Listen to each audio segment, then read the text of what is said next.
Haleluya, haleluya. Jina la Bwana libarikiwe. Tumsifu Yesu Kristo. Leo ni Jumamosi. Ninapenda nikualike rafiki yangu na mtazamaji wangu popote pale ulipo ndani ya Tanzania na nchi za nje pia unanitazama. Penda nikualike kwa ajili ya ibada special kabisa ya kesho Jumapili itakayofanyika mjini Madaudi, nyumba ya maombi, kuanzia majira ya saa 1 asubuhi mpaka saa 5:30, 6 kamili tutakuwa tumemaliza ibada. Lakini ni ibada moja ambayo itakuwa ni ibada ya uponyaji, na kwa sababu ni ibada ya uponyaji kwa watu wote, kwa maana kwamba watu wa dini zote, watu wa rangi zote, watu wa kabila zote, watu wa rika zote. Kwa maana hiyo kwamba ni kualike wewe, na wewe ambaye unasikiliza sasa unaweza ukamwalika na mtu mwingine.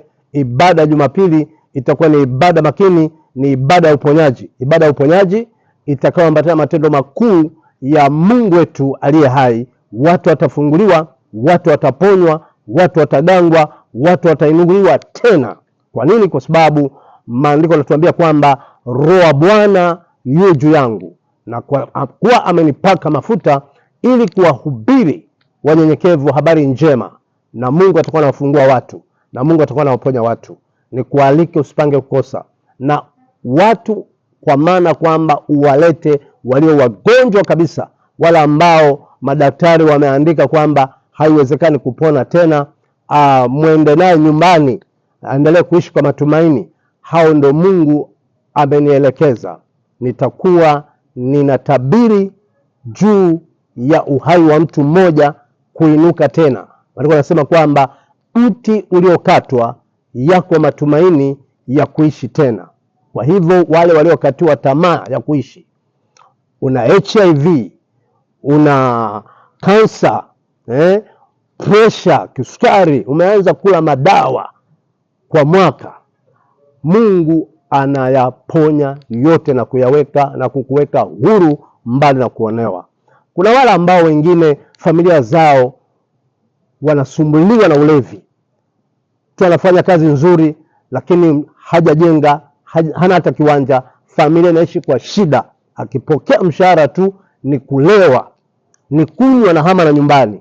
Mungu amenipa maelekezo mwaka 2026, mpendwa mtazamaji wangu, kwamba yasiyowezekana kwa wanadamu kwa Mungu inawezekana. Leta mtu wa namna hiyo, ni tit for tat. Mungu wetu ni anatenda saa hiyo hiyo.